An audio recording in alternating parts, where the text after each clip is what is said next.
everyone, I am back with another lesson and today's lesson past perfect continuous tense।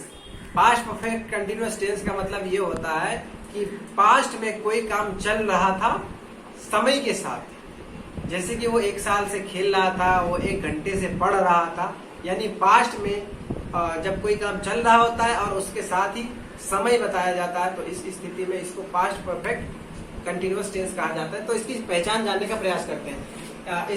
इसकी पहचान होती है रहा था, रही थी, रहे थे समय के साथ, यानी वाक्य के अंत में जब भी रहा था, रही थी, रहे थे रहेगा और अंत में यानी समय भी रहेगा उसके साथ, तो उसको पास्ट परफेक्ट कंटिन्यूअस टेंस कहा जाएगा। इसका पहले हम फॉर्मेशन समझते हैं कि बनता कैसे है। अफर्मेटिव का क्या है, पहले सब्जेक्ट, फिर हेड, फिर बीन, फिर वर्ब की फोर्थ फॉर्म, फिर ऑब्जेक्ट, फिर प्लस सिंस या फॉर प्लस टाइमिंग लास्ट में होगी।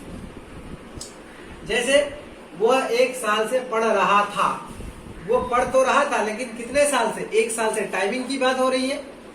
ही सब्जेक्ट हो गया, हेड हो गया, हेड की जगह हेड भी लग गया, फोर्थ फॉर्म हो गया, फॉर अ ईयर, ऑब्जेक्ट नहीं दिया, हैड बीन स्टडी मतलब क्या पढ़ रहा था, इंजीनियरिंग या जो भी है, ऑब्जेक्ट नाम से कोई शब्द नहीं है तो इसलिए यहाँ इस्तेमाल नहीं करेंगे। ओके।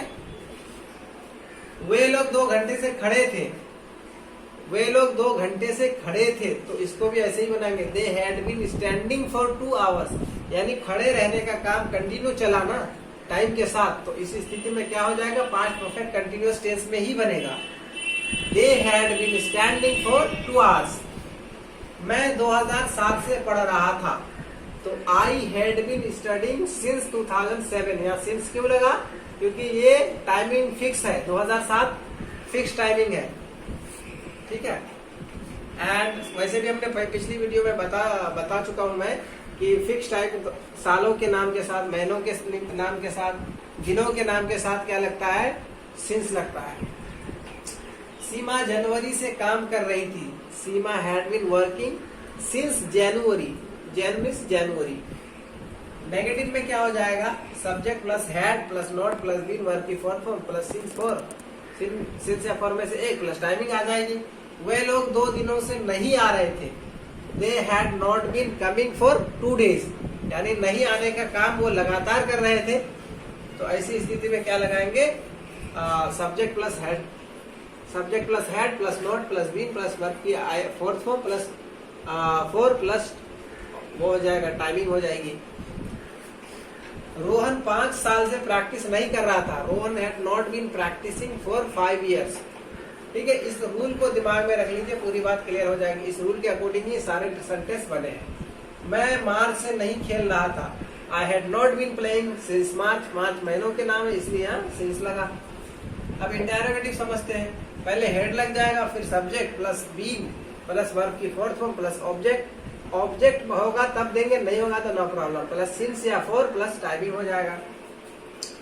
जैसे क्या हुआ, 1 साल से स्कूल जा रहा था तो यहाँ देखिए ऑब्जेक्ट है, तब यहाँ ऑब्जेक्ट दिए, ऑब्जेक्ट नहीं होगा तो नो प्रॉब्लम।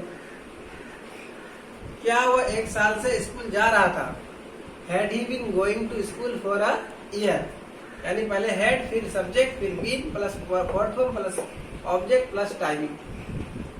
क्या सलीम 2008 से अंग्रेजी सीख रहा था, had Salim been learning English since 2008।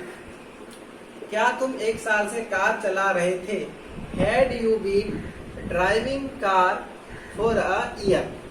ठीक है, इसका नेगेटिव भी बना सकते हैं। क्या हुआ, 1 साल से स्कूल नहीं जा रहा था, had he not been going to school for a year, had he not, he subject के बाद नोट लग जाएगा, यानी सब्जेक्ट के बाद इंटरोगेटिव में सब्जेक्ट के बाद नोट लगा देंगे, नेगेटिव बन जाएगा। क्या सलीम 2008 से अंग्रेजी नहीं सीख रहा था, हैड सलीम नॉट यहाँ लग जाएगा, बीन लर्निंग इंग्लिश सिंस 2008। क्या तुम 1 साल से कार नहीं चला रहे थे, had you not been driving car for a year. ठीक है, अब WH समझते हैं।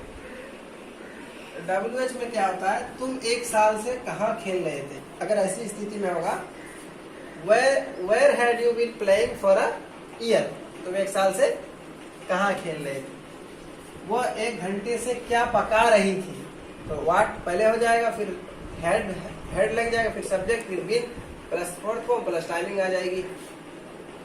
यानी वो 1 घंटे से क्या पका रही थी, what had she been cooking for 2 hours. वे लोग 4 महीने से क्या खेल रहे थे, what had they been playing for 4 months. इसका आप नेगेटिव भी बना सकते हैं, जैसे बोलेंगे वो 1 साल से स्कूल क्यों नहीं जा रहा था, why had he not been going to school for a year. तुम 2 घंटे से, या फिर दूसरा एग्जाम्पल लेते हैं, तुम 1 साल से प्रैक्टिस क्यों नहीं कर रहे थे, why had you not been practising for a year. तुम 1 साल से क्या सीख रहे थे, what had you been learning for a year. इस तरह आप प्रैक्टिस कर सकते हैं। और ऐसा नहीं कि सारे WH क्वेश्चंस में हम सेंटेंस बना सकते हैं। इस स्थिति में अब हर जगह हम अगर इस सेंटेंस में सेंटेंस बनाने लगेंगे तो सेंटेंस क्या हो जाएंगे, बेतुका हो जाएंगे, जिसका कोई अर्थ नहीं होगा। तो हमें रेलिवेंट सेंटेंस बनाने हैं, जो तार्किक सेंटेंस जो डेली लाइफ में हम इस्तेमाल करते हैं, ऐसे सेंटेंस बनाने हैं। हम ऐसे सेंटेंस नहीं बनाएंगे जो हम डेली लाइफ में कभी इस्तेमाल करते ही नहीं, ना ही इन फ्यूचर करने वाले। ठीक है, तो हमेशा की तरह आज हम लोग चलते हैं आज के 10 वर्ड की तरफ। ओके, तो जैसे पहला वर्ड है माइंड, MIND। माइंड मीन्स ध्यान देना। Encourage, ENCOURAGE। इंकरेज मीन्स हिम्मत बढ़ाना, हौसला अफजाई करना। डेयर मीन्स हिम्मत करना। Stock, STALK। स्टॉक मीन्स पीछा करना, L साइलेंट है। Harass, HARASS। हरास मीन्स परेशान करना, छेड़खानी करना। Embarrass, EMBARRASS। एम्बैरस मीन्स होता है शर्मिंदा करना। फॉलो मीन्स पीछा करना। प्रिस्ट मीन्स पादरी, जो चर्च वगैरह में रहते हैं। ऑब्जेक्टिव मीन्स मकसद। स्ट्रगल मीन्स संघर्ष करना, मेहनत करना, मशक्कत करना। ओके।